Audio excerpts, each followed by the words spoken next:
Patuloy na magniningning bilang kapuso si Asia's Limitless star Julianne San Jose. Nag-renew si Julianne ng kontrata sa GMA Network at Sparkle GMA Artist Center. Sa pangungunayan ni na GMA Network Incorporated Chairman Attorney Felipe L. Gozon, President and CEO Gilberto R. Duavit Jr., EVP and CFO Felipe S. Ialong, Senior Vice President Attorney Annette M. Gozon Valdez, Senior Vice President Entertainment Group Lilibeth G. Razonable at Vice President Sparkle GMA Artist Center Romina Joy C. Marcelo. Naroon din sina Senior Vice President and Head GMA Integrated News, Regional TV and Synergy Oliver Victor B. Amoroso at Vice Presidents for Business Development Janine Piad Nakar at Gigi Santiago Lara. Naroon din ang iba pang opisyal ng Kapuso Network. Sabi ni Julianne, produkto ng matagal na pagsusumikap ang lahat ng mga narating niya.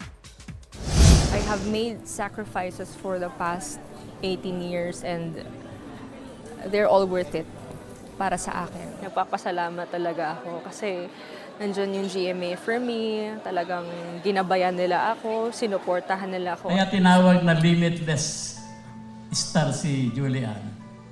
Hindi lamang sa kanta, sa hosting, sa drama. In short, walang limit ang kanyang kakayahan.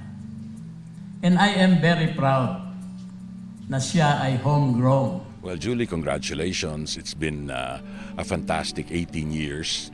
And consistently, you've continued to grow, you continue to evolve to what you are today, and we're all very, very proud. And no doubt, I think no one can contest that she is also the premier singing talent of GNA Network. Again, congratulations, Julie. Naaalala ko pa nung bata siya, talagang excited siya, and when she was looking for her niche in the industry, and nakita natin na grabe, limitless siya sa lahat ng bagay.